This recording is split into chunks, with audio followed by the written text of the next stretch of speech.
Bismillahirrahmanirrahim. Assalamualaikum warahmatullahi wabarakatuh. Segala puji dan puja kembali kita sampaikan kepada ilahi, ilahnya Anda dan ilahnya saya. Semoga dengan puji-puja kepada Allah itu kembali kepada kita, refleksinya kita menjadi hamba Allah yang terpuji.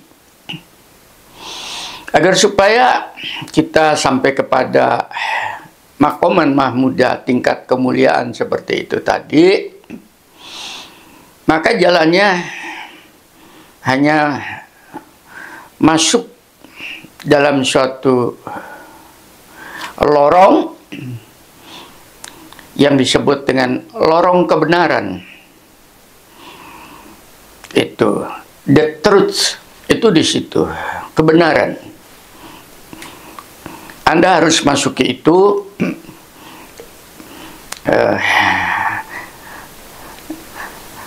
Kalau Anda tidak ketertarikan untuk masuk ke dalam lorong itu tadi karena dianggapnya gelap, dianggapnya menakutkan, maka Anda justru akan semakin jauh untuk mendapatkan keterpujian daripada ilahi tadi itu. Nah, sekarang sampailah kita kepada pembahasan. Dalam YouTube yang lalu saya sudah juga sampaikan apa itu namanya kebenaran. Tapi kali ini saya ingin lebih merinci jenis-jenisnya supaya Anda bisa memasukinya. Karena di dalam lorong kebenaran itu banyak cabang-cabang kebenaran yang semuanya akan menuju satu tujuan, yaitu Zat yang Maha Benar itu tadi, yaitu ilah Anda, Tuhan Anda, Tuhan saya, yang disebut dengan Al-Haq, yang lalu Zat yang Maha Benar. Sampai kita kepada jenis-jenis kebenaran. Nanti Anda lihat di atas kepala saya ini ada tulisan. Anda perhatikan masing-masing supaya lebih memudahkan Anda. Ini sifatnya edukatif, pendidikan bagi mereka yang mau terdidik menjadi orang yang dalam jalan kebenaran. Yang pertama, kebenaran yang ada di sekitar kita, tapi Anda tidak pernah perhatikan, yakni kebenaran adanya ilahi, adanya Allah. Siapapun tidak bisa mengingkarinya. Di dalam YouTube sebelumnya, saya sudah memaparkan, menguraikan secara sistematis bagaimana kita bisa mengenal dalam pengertian itu menempatkan ilahinya sebagai sebuah sumber kebenaran. Dan ini apabila ditanya kepada setiap orang dimanapun Anda jumpai, siapakah pencipta langit dan bumi, semuanya akan mengatakan Ar-Rabb, pasti Tuhan, sebuah kekuatan di luar daripada kekuatan alam ini sendiri. Nah, itu sebuah kebenaran. Yang kebenaran itu hampir diyakinin oleh setiap manusia. Di sini tidak membedakan orang itu beragama tidak, tapi keyakinan itu ada pada lubuk hati manusia dan pada akal manusia. Kalau mereka sedikit saja berpikir, Itu yang pertama. Dari sisi kebenaran ini, mungkin yang terlengkap, insya Allah, referensi yang terlengkap menguraikan siapa ilahinya, siapa Tuhan Anda, Tuhan saya, adalah Al-Quran. Itu jelas, dan ini dipelajari secara khusus tentang ketauhidan ini di dalam ilmu tauhid, dengan uraian yang panjang lebar dan bukunya berjilid-jilid. Anda silahkan pelajari sendiri. Dalam sistem kebenaran ilahiyat ini, sekalipun mungkin Anda belum paham, belum melihat secara nyata, tapi paling tidak Anda sudah disentuh, dilihat, didengar, dan dirasakan oleh ilahi, oleh Tuhan Anda, oleh kebenaran itu sendiri, tanpa kita susah-susah, dengan Rahman Rahimnya menyentuh Anda. Itu yang pertama. Mudah di dalam Al-Quran, Al-Haq itu hanya satu, pencipta langit dan bumi, pencipta diri Anda, dan kepadanya Anda akan dikembalikan dalam sebuah alam yang akan diciptakan untuk menyatukan antara semua ciptaan dengan penciptanya. Itu di dalam Al-Quran seperti itu. Mungkin di dalam referensi orang lain sering sekali membingungkan. Jenis Tuhan itu macam-macam. Ada Tuhan Bapa, Tuhan Ibu, Tuhan Anak, Tuhan Paman, macam-macam. Sehingga manakala dia untuk berlindung, bernaung, memohon kepada Tuhan mana, mereka sendiri bingung. Karena logika berpikirnya keliru, dikiranya alam yang begini variatif itu diciptakan oleh berbagai macam jenis Tuhan. Kalau seperti itu, dalam Al-Quran nyatakan, kalau tidak Tuhan yang esa, Tuhan yang tunggal, pasti tubrukan alam raya ini. Sudah diarahkan, itu kebenaran. Seperti itu. Yang kedua,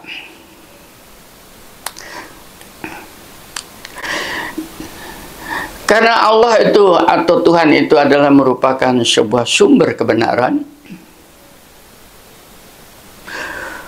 maka seluruh kreativitasnya, seluruh perbuatannya, seluruh sifat-sifatnya itu semuanya benar. Nah, salah satu di antaranya nanti kita rincikan apa saja di bawah daripada ilahi atau ketuhanan itu kebenaran. Satu contoh adalah firman. Dikatakan dengan wahyu yang diturunkan dari nabi ke nabi, dari kitab ke kitab. Karena berasal daripada zat yang maha benar, maka isi perkataannya itu semuanya adalah sebuah kebenaran.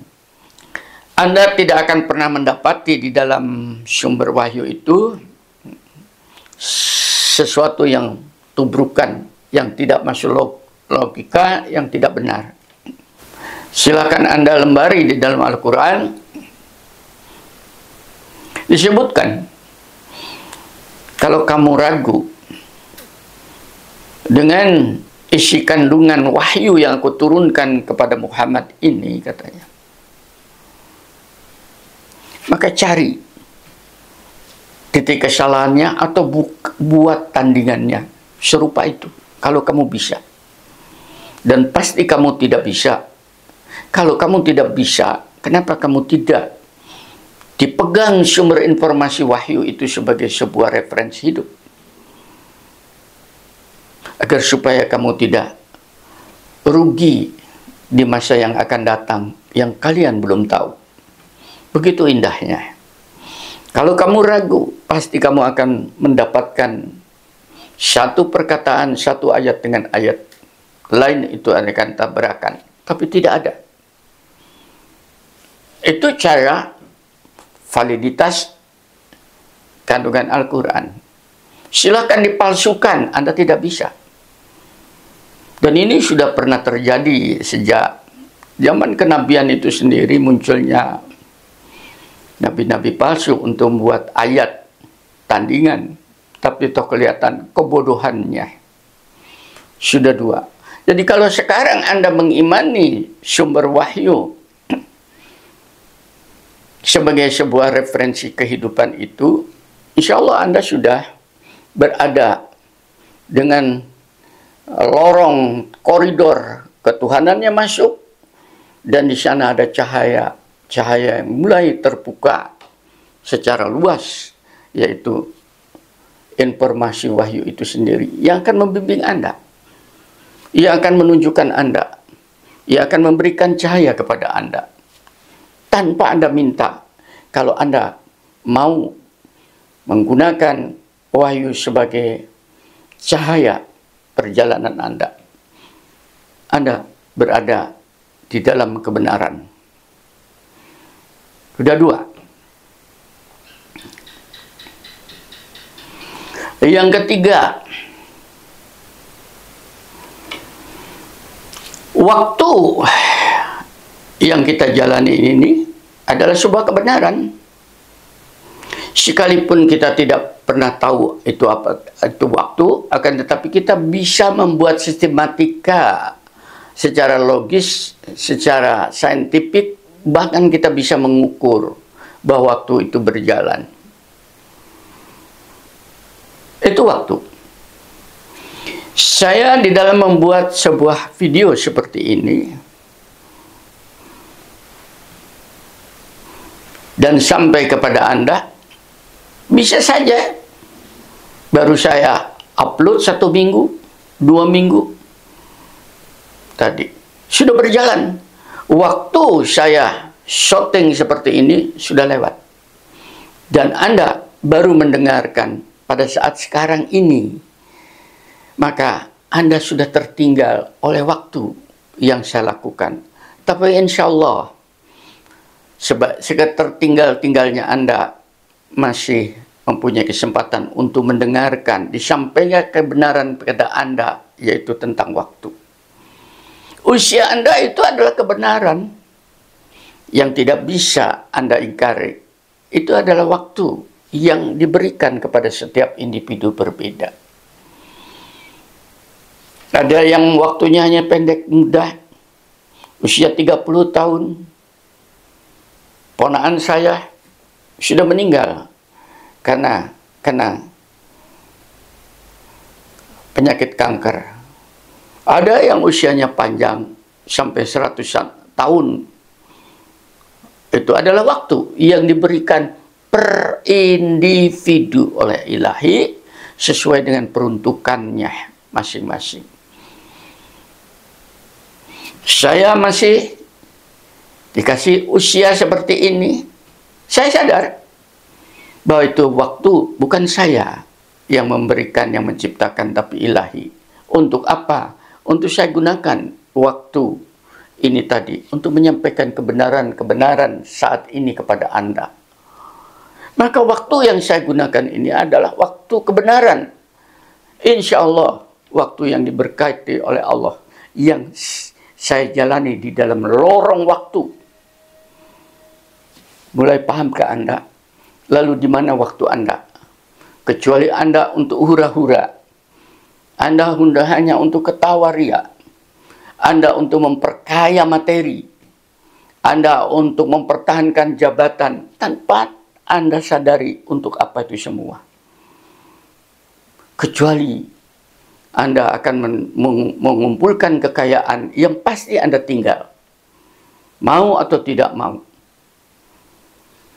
Maka waktu yang diberikan kepada Anda dan kepada saya ini adalah sebuah kebenaran yang pada satu waktu akan diambil oleh pencipta waktu itu. Karena makhluk yang berjalan di dalamnya sudah tidak digunakan lagi oleh pencipta itu. Akan diganti oleh generasi lain. Itu haknya ilahi, pencipta waktu itu. Sehingga pada saat kita dikasih usia ini tadi adalah sebuah kehormatan, adalah sebuah kemuliaan untuk dimanfaatkan secara efisien, efektif, produktif, dan seterusnya. Mudah-mudahan Anda paham. Sudah 3.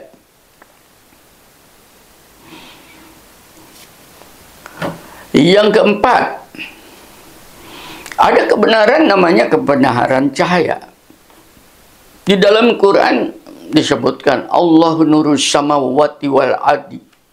Surat An-Nur, surat ke-22 ayat 35 itu. Allah lah cahaya bagi langit dan bumi. Panjang itu ayat. Sehingga pada saat Allah menyampaikan informasi Allah sebagai sumber cahaya bagi langit dan bumi, itu sebuah kebenaran. Kebenaran fisik jelas, Anda bisa melihat matahari terbit dari sebelah timur karena bumi berputar seperti ini. Kebenaran cahaya. Cahaya rembulan ada sebuah kebenaran, direfleksikan dari matahari, dan seterusnya. Anda bisa melihat, tidak bisa mengingkari. Malam itu ada cahaya, tapi itu bukan cahaya terang seperti siang. Itu ada cahaya dengan panjang gelombang yang berbeda, dan seterusnya, dan seterusnya. Non-fisik, rongga dada kita ini adalah merupakan sumber cahaya. Kalau kita pancarkan keluar, maka akan terpancar lewat fisik kita, wajah kita yang berbinar-binar, itu pancaran jiwa yang diintroduksi oleh Allah, cahaya dari Allah. Maka dihidupkan itu cahaya.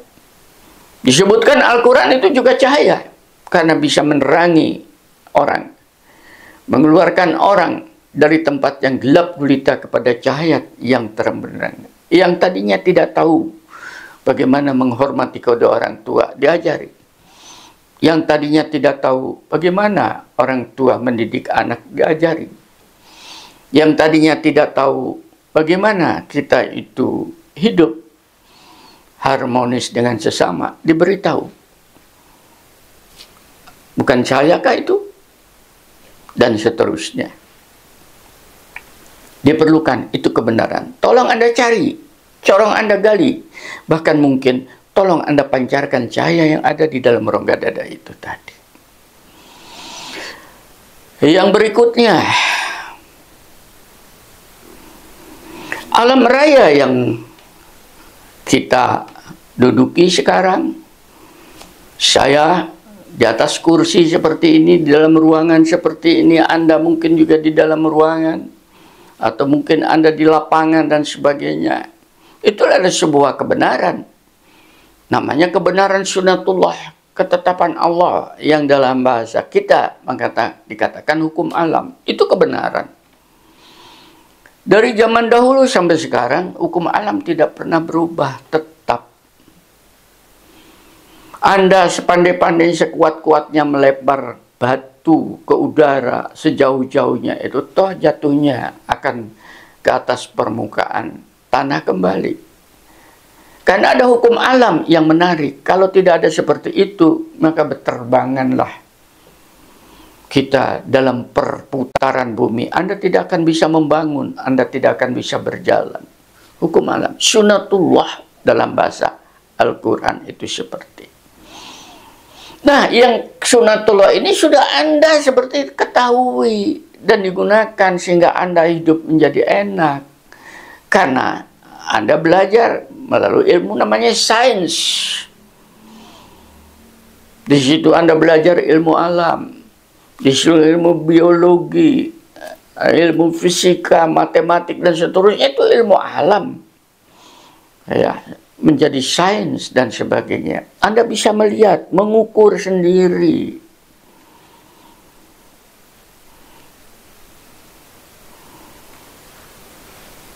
obat-obatan itu melalui sains sekarang. Jadi tidak trial and error seperti ramuan-ramuan orang zaman dahulu.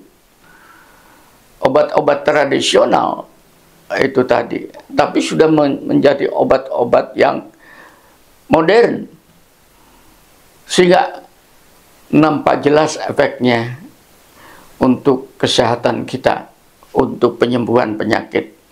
Itu kebenaran saintifik dipelajari melalui sunatullah, hukum-hukum yang ada di dalam alam. Apakah Anda akan nafikan? Lah itu dari ilahi itu muncullah sunatullah, muncullah tadi yang nama firman, muncullah waktu, muncullah cahaya. Mulai pahamkah Anda begitu luasnya kebenaran-kebenaran yang cabang-cabangnya? Yang berikutnya, Allah sebagai sumber kebenaran itu, selain menyampaikan kebenaran melalui wahyu, melalui waktu, melalui cahaya, melalui sunatullah komunnya, ada juga Allah menyampaikan kebenaran melalui ilham namanya. Ilham itu artinya adalah seseorang itu menjadi paham tanpa dia belajar. Kenapa ini disampaikan kepada manusia atau kepada siapa saja makhluk ilahi itu? Dalam rangka adalah untuk menyelamatkan yang bersangkutan itu, untuk memberikan petunjuk, bukan wahyu tapi ilham. Diberikan, Allah mengilhamkan kepada lebah agar supaya membuat sarang di gunung-gunung, di pohon-pohon, di rumah-rumahnya manusia yang dibikin manusia. Disampaikan di dalam Al-Quran. Allah menghilangkan ke ibunya Nabi Musa agar supaya anaknya itu, bayinya itu tidak terbunuh, dia harus dilarutkan di sungai Nil. Ilham. Allah mengilhamkan kepada Maryam ibunya Nabi Isa alaihissalam pada saat dia hamil dan dalam kesusahan, bersandar di pohon kurma, maka digoyangkanlah pohon kurmanya itu. Anda bisa melihat kekuatan apa bisa meruntuhkan buah-buah kurma itu tadi. Ilham. Allah mengilhamkan pada Sulaiman sehingga dia mengerti bahasanya semut tanpa dia belajar, karena tidak ada sekolahan tentang bahasa semut. Langsung.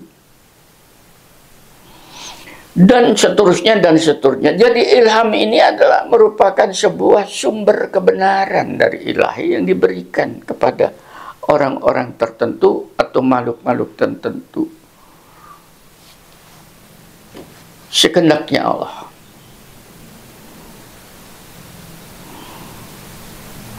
Jadi Anda jangan, di mana Pak supaya saya juga bisa mendapatkan ilham? Begitu Anda berkata seperti itu, sampai kiamat Anda tidak akan dapat, karena di situ ada ambisi. Ingin menjadi orang hebat, nggak bisa. Anda tidak bisa masuk kepada koridor kebenaran yang namanya ilham. Yang berikutnya, selain ilham, gandengannya adanya firasat. Sudah saya sampaikan juga, atau intuisi. Seseorang yang kepekaan jiwanya itu lembut, dia mudah sekali membaca gejala-gejala di sekitarnya, tingkah lakunya orang, atau kejadian-kejadian alam. Kemudian dia bisa mengambil sebuah kesimpulan tentang kebenaran. Itu yang namanya kan intuisi atau firasat. Kalau pada binatang Anda bisa belajar itu tadi. Bukan ilham, bahasa firasat. Pada saat gunung mau meletus, itu burung-burungan sudah lari kemana-mana. Tsunami mau terjadi, maka seluruh binatang-binatang itu pada berlarian ke atas gunung, dan burung juga pada berterbangan. Itu firasat burung dengan melihat gejala alam itu yang ditanamkan agar supaya tidak punah. Manusia setiap saat dikasih firasat sebetulnya. Berbicara dengan orang, Anda sudah akan tahu kualitas orang itu tadi.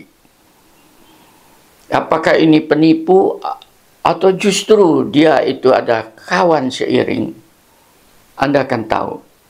Itu bahasa firasat namanya. Dan itu kebenaran. Banyak orang yang dihijrahkan dari kondisi bencana alam atas dasar firasat. Banyak seperti itu, dan ini sudah saya alami, saya bukan teori. Dulu sudah saya pernah sampaikan, pada saat cucu saya masih usia 2 tahun atau 3 tahun mulai bicara aja belum bisa itu. Datang ke rumah saudara sekitar jam 10 pagi di Surabaya. Saya karena perjalanan, saya istirahat sebentar di kamarnya. Belum saya tidur, tahu-tahu saya melompat. Langsung saya ngatakan ke istri rumah, di mana yang namanya, karena cucu saya namanya Davin, di mana itu Davin? Tidak ada kontak. Ada itu di belakang, dicari tidak ada. Ternyata dia sudah keluar jauh, kira-kira hampir 200 meter, dilihat sudah di ujung jalan. Sehingga dikejar ke sana. Apa bukan firasat itu dari seorang ikarojatun yang diberikan oleh Allah untuk melindungi makhluk yang masih lemah itu tadi? Banyak firasat-firasat yang saya dapat seperti itu. Mungkin Anda tidak paham. Pada saat muda,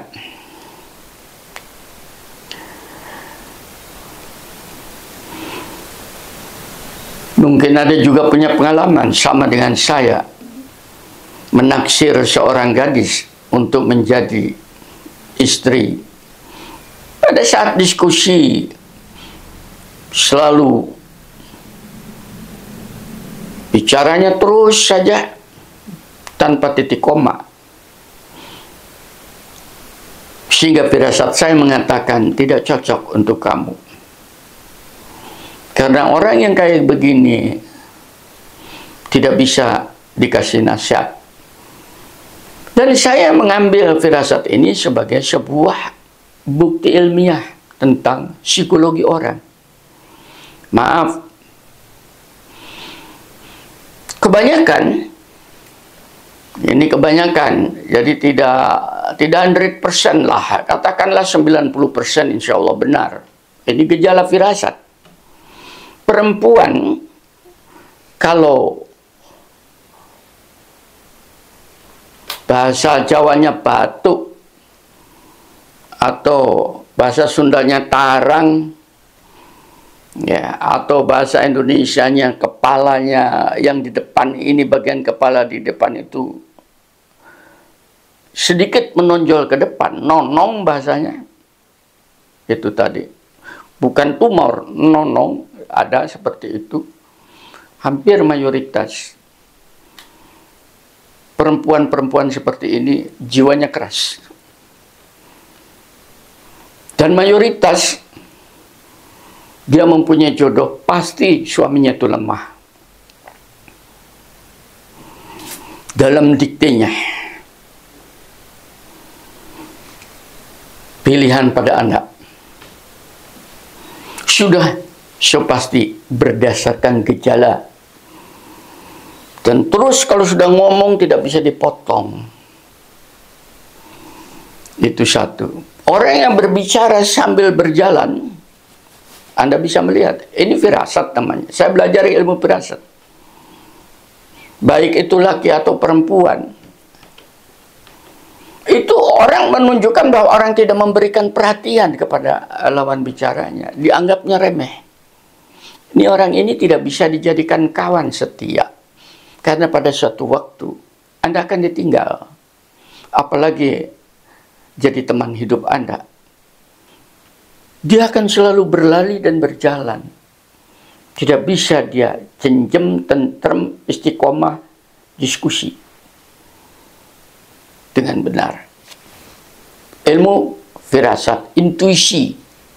Sama seperti burung-burungannya punya firasat. Kenapa dia terbang? Karena melihat mungkin getaran gelombang suara, mungkin cahaya,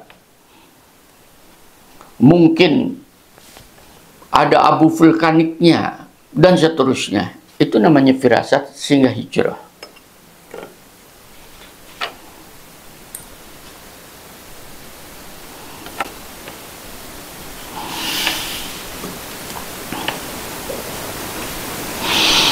Udah kapan-kapan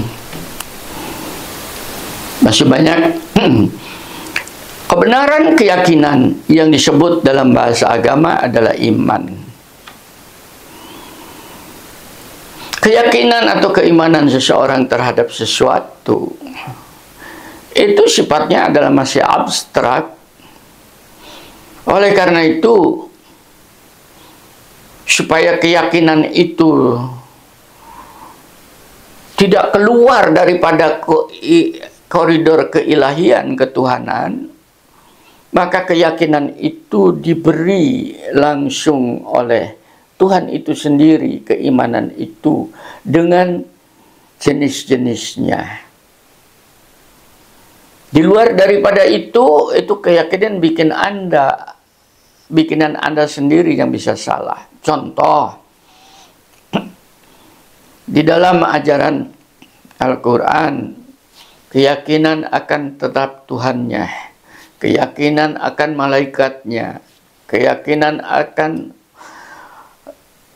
alam kebangkitan, keyakinan akan kiamat, keyakinan akan kematian, keyakinan akan firman-Nya, dan seterusnya. Itu diberitahu supaya Anda tetap berada di dalam koridor kebenaran keilahian.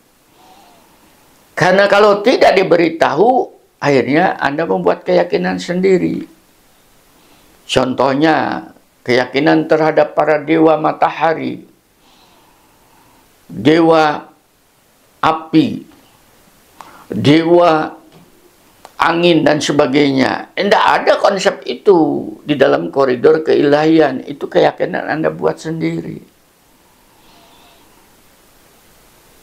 Di dalam politik, keyakinan tentang konsep kehidupan yang sifatnya itu materialistik, yang kemudian dikenal sebagai konsep kapitalisme. Itu sebuah keyakinan diperjuangkan oleh orang-orang Bayat. Keyakinan terhadap proletariat atau kerakyatan yang kemudian menjadi sosialis, marxisme, komunis. Itu buatannya sendiri, keyakinan yang semuanya salah dan di ujung waktunya akan hancur, dan sudah terjadi. Maka kebenaran keyakinan itu kebenaran yang ada sumbernya.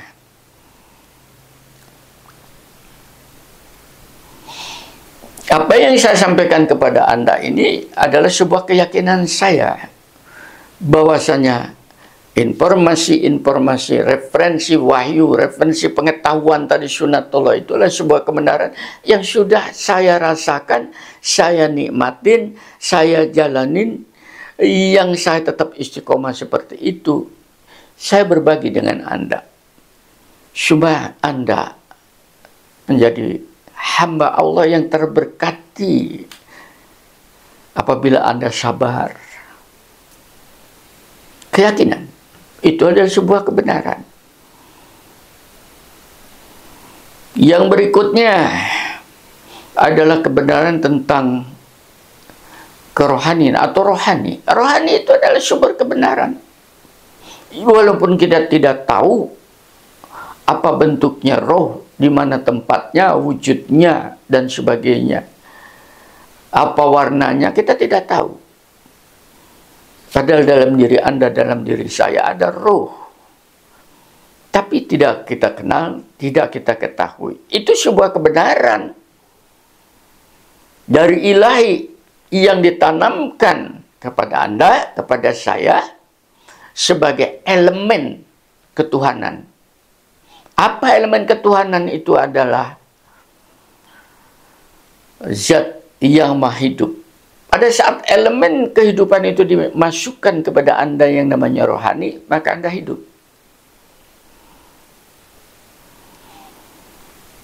Karena hidup Allah itu adalah hidup yang kreatif, hidup penuh rahman rahim,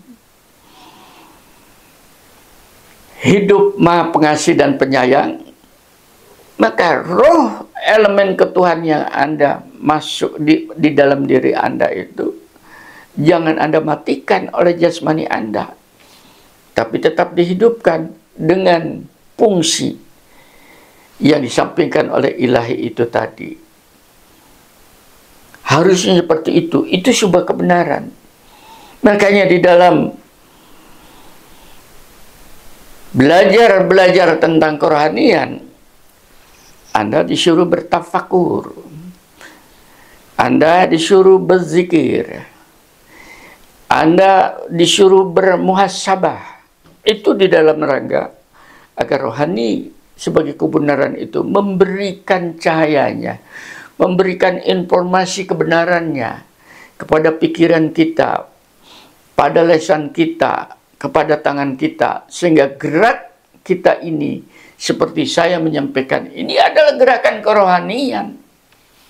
Sekalipun yang nampak ini di jasmani. Oleh karena itu sentuhan-sentuhan yang sampai kepada ini, sentuhan kerohanian.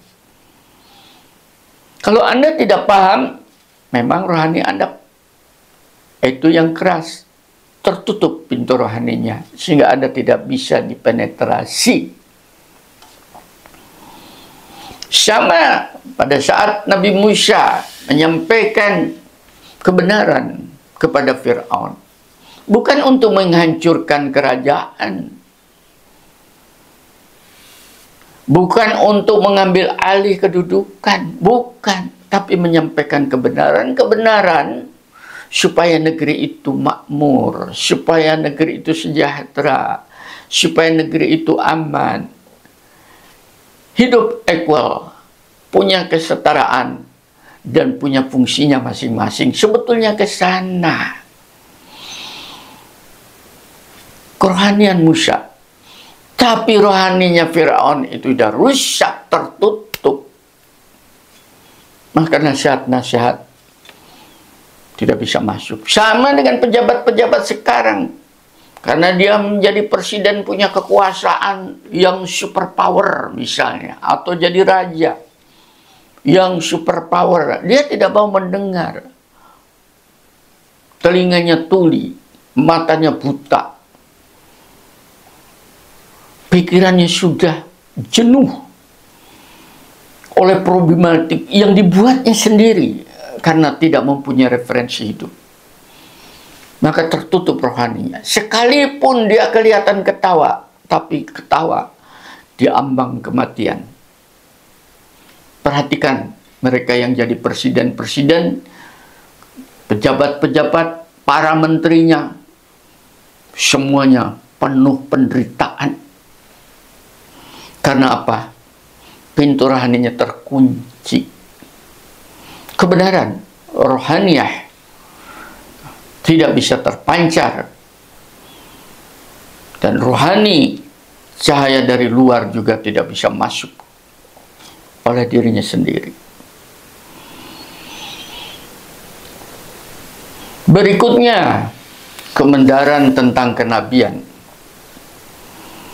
Kalau lihat orangnya, ia manusia biasa. Sebagaimana pada saat Nabi memproklamikan dirinya bahwa aku adalah Rasulullah untuk Anda. Dikumpulkannya bangsa Quraisy di sekitar Ka'bah. Karena Nabi akan memproklamirkan dirinya sebagai utusan Tuhan. Maka pada saat Rasulullah itu menyampaikan seruan, wahai bangsa Quraisy, apakah kalian percaya jika aku mengatakan bahwasanya di bukit ini ada musuh-musuh yang akan mengepung suku Quraisy, mengambil alih Mekah ini, Ka'bah ini? Semuanya mengatakan, kami percaya, karena engkau tidak pernah dusta. Semuanya seperti itu. Akhirnya Rasulullah mengatakan, oleh karena itu sekarang aku sampaikan bahwa kalian ini sekarang sedang dikepung akan memasuki jurang api neraka jahanam. Maka aku diutus oleh Allah sebagai Rasulullah, utusan Allah, untuk menyelamatkan kalian kepada jalan yang benar, keselamatan. Apakah kalian percaya? Wah, langsung berontak. Sehingga Abu Lahab, pamannya Nabi, mengatakan, hai Muhammad, sungguh celaka mulut kamu. Hanya untuk ini engkau kumpulkan kami. Sungguh celaka kamu Muhammad, katanya. Anda bisa melihat, dia hidup, tapi rohaninya mati. Tidak bisa ditembus. Karena sudah mati, maka dikunci oleh Allah. Ceklek langsung ayat turun, tabat yada abil lahabi wa tab. Sungguh celaka dan celaka, ya, kedua tangan Abu Lahab, karena mulutnya itu kekuasaannya diambil. Anda silakan. Dan ini menjadi ayat surat sendiri. Coba, terkunci dan baru 10 tahun Abu Lahab itu mati. Ini prediksi, sudah tidak bisa berbuat apa-apa kalau sudah terkunci seperti ini. Maka tolong, kepada Anda yang sekarang mendengar, jangan mengunci hatinya, nanti terkunci. Lalu bagaimana Anda membuka? Begitu Anda terkunci saat ini, padahal Anda akan mati 20 tahun kemudian, betapa menderitanya Anda. Hanya tunggu ajal dan tunggu nasib di akhirat. Maka dibuka. Tolong dibukakan, agar supaya terpenetrasi oleh lezatnya kerohanian, oleh ilmunya rohani, oleh kasih sayangnya rohani, oleh kehidupan rohani. Anda berada di dalam Shiratal Mustaqim, jalan yang lurus, jalan yang benar, bersama dengan para nabi itu tadi. Karena para nabi itu adalah sebuah kebenaran yang dibawa oleh seorang manusia, bukan oleh para malaikat.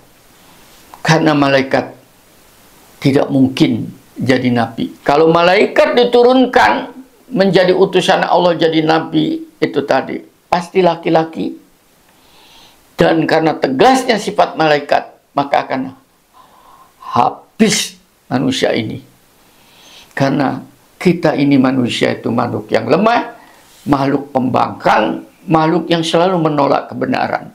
Maka sekarang belajar untuk menerima kebenaran itu. Saya sebagai generasi di belakang ini, dan Anda apalagi di belakang saya, harusnya menerima kebenaran-kebenaran kenabian itu tadi, bukan hanya zaman kenabian yang lalu, tapi misi kenabiannya tetap kita hidupkan, supaya kita tetap disiramin oleh kebenaran, baunya kenabian, harumnya kenabian menimpa diri kita. Berikutnya, kita pernah mendengar mukjizat.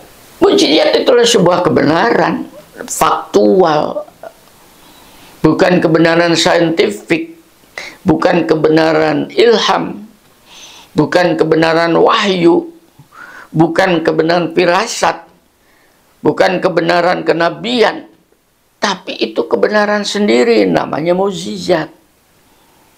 Oleh karena tipologinya tidak bisa dibuat dan terjadinya sesaat. Nabi Musa menyibak lautan dengan tongkatnya itu. Iya, saatnya Nabi Musa, tidak akan pernah terjadi lagi. Nabi Ibrahim dibakar di api tidak hangus. Itu mukjizatnya Nabi Ibrahim. Tidak mungkin menjadi pengetahuan saintifik. Itu kebenaran pada saat itu.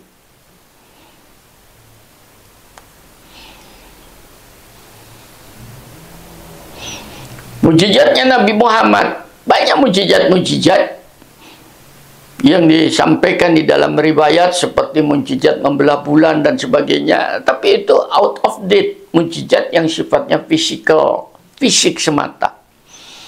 Tapi ada mukjizat daripada kenabian yang tidak diberikan kepada nabi-nabi lain kecuali pada nama Muhammad, yaitu firman, yaitu Quran. Karena ini mukjizat, maka itu diabadikan di dalam salah satu surat.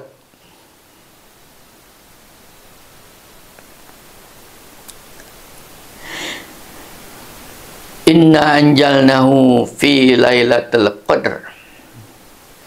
Wa ma adraka ma lailatul qadr. Lailatul qadr khairu min alfi syahr. Tanajalul malaikatu wa ruhu fiha bi ibni rabbi min kulli amr. Salamun hiya hatamat la'il fajr. Tahukah apa yang disebut malam keberkahan? Nah, ini keberkahan itu. Malam mukjizat. Karena tidak disebutkan kepada nabi-nabi lain, tapi khusus sampai menjadi surat khusus.